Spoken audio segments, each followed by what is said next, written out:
तो आप लोग यहाँ पर भागवत कथा सुनने के लिए आ रहे हैं, आपका बहुत स्वागत है, धन्यवाद है। तो हमारा शास्त्र इस प्रकार श्रीमद् भागवतम में कहा गया है, नष्ट प्रायेषु अभद्रेषु नित्यम भागवत सेवया भगवती उत्तम श्लोके भक्तिर्भवति उत्तम। तो प्रतिदिन जब हम भागवत का सेवन करते हैं, नष्ट प्रायेषु अभद्रेषु, हमारे हृदय में जो नेगेटिविटी है, दुर्विचार है, वो सब नष्ट होता है। तो इसलिए प्रतिदिन हमें सुनना चाहिए। तो आप एक सप्ताह के लिए अभी तो सुन रहे हैं, लेकिन ये कार्य हमें भागवतम के हिसाब से प्रतिदिन करना चाहिए। इसलिए कहा जाता है नष्ट प्रायेषु अभद्रेषु नित्यम भागवतम सेवा, प्रतिदिन सुनना है।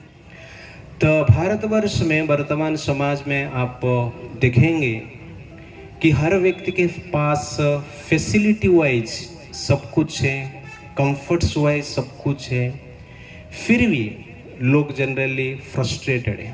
तो इस प्रकार लोग कहते हैं जनरली, आज सबके पास, सबके घर में खाना खाने के लिए डाइनिंग सेट है, टीवी देखने के लिए टीवी सेट है, और खाना बनाने के लिए किचन सेट है, सबके हाथ में हैंड सेट है, फिर भी सब लोग अपसेट है।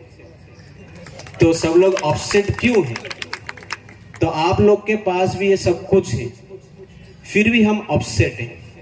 इसका मूल कारण है, हमारे पास तो फैसिलिटी है, लेकिन हमारे पास अच्छी क्वालिटी नहीं, अच्छे गुण नहीं है। इस संसार में हर व्यक्ति कार के लिए प्रयास करता है। कार मतलब चलाते हैं ना गाड़ी, तो सबको कार चाहिए, और कार लेके सब लोग सुखी होना चाहते हैं। लेकिन केवल कार ही आपके पास रहेगा, लेकिन संस्कार नहीं रहेगा, तो आप सुखी नहीं हो सकते। तो हमें कार भी चाहिए, और उसके साथ साथ क्या चाहिए? संस्कार भी चाहिए। तो जो संस्कार है आपको इस प्रकार कथा से मिलेगा, जो संस्कार है आपको इस्कॉन का सेंटर में मिलेगा। तो संस्कार, भगवान की संस्कार जब सुनते हैं, भगवान के क्वालिटी जब हम सुनते हैं, तब जनरल हमें क्या मिलता है? संस्कार मिलता है। और प्रतिदिन सुनना चाहिए। तो आप इस एक हफ्ता सिर्फ खाना खाएंगे, एक हफ्ता खाना भरपूर खाया, उसके बाद एक साल तक नहीं खाएंगे, जिंदा रहेंगे, बीच में ही मर जाएंगे, एक साल के बाद छोड़ दीजिए। तो शरीर का पोषण करने के लिए प्रतिदिन आहार की आवश्यकता है। वैसे मन में संस्कार की पोषण करने के लिए, अच्छा विचार की पोषण करने के लिए हमें क्या करना चाहिए? भगवान की कथा सुनना चाहिए। इसलिए गीता में, गीता ग्लोरीज ऑफ गीता में कहा जाता है, गीता महात्म्य में कहा जाता है, मल निर्मोचनम पुंसम जल स्नानम दिने दिने सकृत गीतामृतम स्नानम संसार मलनाशनम। जिस प्रकार प्रतिदिन शरीर को हम धोते हैं, क्यों धोते हैं? क्यों? शरीर से मल निकलता है। 2-4 दिन नहाएंगे नहीं, मजा आएगा? सेंट मार के घूमेंगे, लेकिन मजा आएगा नहीं। तो शरीर को क्लीन रखना अत्यंत आवश्यकता है। इसलिए प्रतिदिन नहाना पड़ता है, एक बार नहीं, कम से कम 2 बार नहाना पड़ता है। तो 1-2 दिन नहाएंगे नहीं तो शरीर से बदबू निकलता है। ठीक उसी प्रकार प्रतिदिन मन को भी स्नान करना पड़ेगा। तो मन को स्नान करने का अर्थ है शास्त्र सुनना है। गीता और भागवतम, रामायण, महाभारत से हमें कुछ सुनना है। तो प्रतिदिन जब सुनते हैं मन शुद्ध होता है, उससे मन में संस्कार और अच्छे विचार बढ़ता है, और जिस संस्कार और विचार से हम सुखी हो सकते हैं। केवल फैसिलिटी है आपके पास, लेकिन अच्छी क्वालिटी नहीं है, तो सुखी नहीं हो सकते हैं। इसीलिए संसार में आजकल फैसिलिटी की अभाव नहीं है, लेकिन अच्छे गुण का अभाव है, अच्छे क्वालिटी का अभाव है, संस्कार के अभाव है। इसीलिए मनुष्य के पास हर प्रकार की फैसिलिटी है, फिर भी इस संसार में लोग सुसाइड करते हैं, फ्रस्ट्रेट होते हैं, डिवोर्स होता है, नशापान करते हैं। इसका कारण क्या है? तो फैसिलिटी ही सबका समाधान नहीं है, अच्छे क्वालिटी ही सबका समाधान है। इसलिए अच्छे क्वालिटी का डेवलप के लिए इस प्रकार की भागवतम हमें सुनना चाहिए। तो पूरा भारत में आप देखेंगे हर साल 1,67,000 से अधिक लोग सुसाइड करते हैं। और सुसाइड क्यों करते हैं? फैसिलिटी तो सबके पास है, और ज्यादातर धनवान लोग सुसाइड करते हैं, उनके पास तो अधिक फैसिलिटी है। क्यों सुसाइड करते हैं? मनुष्य के पास बुद्धि दिया गया है सुसाइड करने के लिए नहीं है, डिवोर्स देने के लिए नहीं है, डिप्रेशन में जाने के लिए नहीं है, इस सबको कंट्रोल करने के लिए। और मनुष्य ही ऐसा एक जीव है जो कि सुसाइड करता है। पशु सुसाइड नहीं करता है। पशु को हम मूर्ख समझते हैं, लेकिन पशु ऐसा ही एक जीव है धरती पे जी रहा है जो कि सुसाइड नहीं करता है, और मनुष्य सुसाइड करता है। तो आप लोग डिसाइड कीजिए मनुष्य कौन है और पशु कौन है। तो who is human being and who are animals. तो कहने का अर्थ है सुसाइड करने का मूल कारण है हमारे पास तो फैसिलिटी है लेकिन क्वालिटी नहीं है, संस्कार नहीं है। आप कभी नहीं देखा रहेगा पालघर का कुत्ता फ्रस्ट्रेट हो गया, ट्रेन के पटरी में जाके जान दे दिया, देखा आपने ऐसा? नहीं। लेकिन पालघर का यूथ दिखते हैं, लोग दिखते हैं। तो कारण क्या है? ये क्वालिटी हमने ग्रहण नहीं किया है।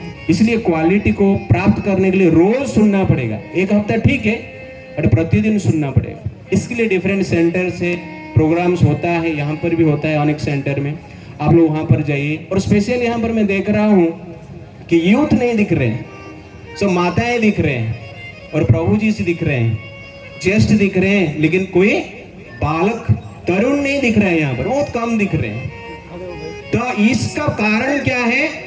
वो तरुण उसका कारण नहीं है, वो यूथ उसके लिए रेस्पॉन्सिबल नहीं है, उसके लिए रेस्पॉन्सिबल है पिता माता। यहाँ पर कितना पिता माता है? रेज योर हैंड, आप लोग हाथ उठाइए। कितना पिता माता है यहाँ पर? लगभग सब लोग हैं। कितने पिता माता का बेटा बेटी है यहाँ पर? हाथ उठाइए। सब लोग के पास बेटा बेटी है, लेकिन यहाँ पर आप लेके नहीं है। तो ये जनरली क्या है? प्रॉब्लम है। आप जनरली अपना संतान को सामान देते हैं लेकिन संस्कार नहीं देते हैं। तो एक छोटा सा इंसिडेंट मैं 2 मिनट में बता रहा हूँ। हमारा एक लड़का है, जो कि वाड़ा में रहता है, अभी वो आयुर्वेदा प्रैक्टिस कर रहा है, स्टडी कर रहा है। उसका एक बहन है जो कि फाइनेंस में ग्रेजुएशन किया है। उसके बाद जनरली वो जो लड़की थी वो यूट्यूबर बनने के लिए कुछ प्लान की और अपना पिताजी से कहा कि मुझे एक कैमरा चाहिए। तो उनका जो पिताजी वो भी डॉक्टर है, लेकिन वो संतान को, अपना संतान जो थे उनको ठीक ठाक हमारा शास्त्र का ज्ञान नहीं दिए, इसलिए उनका जो कैरेक्टर है, क्वालिटी है, उतना अच्छा नहीं था। इसलिए वो लड़की ने जिद की मुझे यूट्यूबर बनना है और वो कैमरा चाहिए। तो पिताजी ने उनको कैमरा दी, 1,65,000 का कैमरा दी। वो कैमरा लेके लड़की भाग गई, 1 महीने तक घर से भाग गई। बाद में लड़का मुझे फोन करता है, प्रभु जी ऐसे हो गया, क्या करेंगे? तो मैं उसको थोड़ा समझाया, पर ये क्यों हो रहा है, इसका कारण क्या है, क्यों भाग गई है? इसका मूल कारण है हमने तो सामान दिया, हमने संस्कार नहीं दिया। पिता माता सिर्फ सामान देते हैं संतान को, लेकिन संस्कार नहीं देते हैं, तो भागेगा नहीं तो क्या करेंगे? तो इस प्रकार प्रॉब्लम्स हो रहा है। तो संसार में जो तरुण वर्ग का प्रॉब्लम है उसका रेस्पॉन्सिबल मैं दूंगा कि उनके पिता माता को। इसलिए पिता माता का धर्म केवल सामान देना नहीं है। सामान तो फैक्ट्री में मिल जाता है, दुकान में मिल जाता है, मशीन सामान निर्माण करता है, तो हम सिर्फ सामान देते हैं। इसका अर्थ क्या है? हम भी एक मशीन बन गए और सामान देना जब बंद कर देते हैं, जब आप बेटा बेटी को मना करते हम देंगे नहीं, वो भाग जाते हैं। तो कहने का अर्थ है हम सामान दे के मशीन बन जाते हैं और सामान दे के उसको भी मशीन बना देते हैं। सामान देना खत्म तो आपके साथ संबंध भी खत्म। इसीलिए हम पिता माता होकर केवल सामान देना नहीं चाहिए और उसके साथ साथ क्या देना चाहिए? संस्कार देना चाहिए। इसलिए कल से आप लोग यहाँ पर जो आ रहे हैं, अपना बेटा बेटी को लेकर, पूरा परिवार को लेकर यहाँ पर आइए और सुनिए। हरे कृष्णा कृष्णा कृष्णा हरे हरे, हरे राम राम राम हरे। प्रभु जी बहुत बहुत सुंदर मार्गदर्शन किया, लेकिन इसमें मैं 2 शब्द जोड़ना चाहूँगा। कुछ दिन पहले यहाँ पे बड़े संत महात्मा आए थे, जैन महामुनि थे। उन्होंने बोला अगर जीवन में जीना है तो आपको 2 चीज़ अपनानी चाहिए, एक होता है अच्छा मित्र और एक अच्छा संगीत।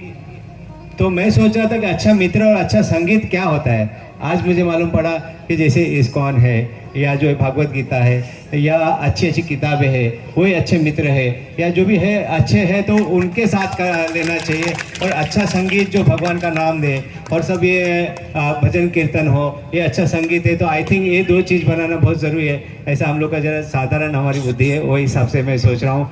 तो आप सब लोग से निवेदन है कि प्रभु जी ने जो बात की उसको आगे बढ़ा के बताता हूँ कि पालघर में ईस्ट में एक 100 मीटर के अंतर पे इस्कॉन सेंटर है।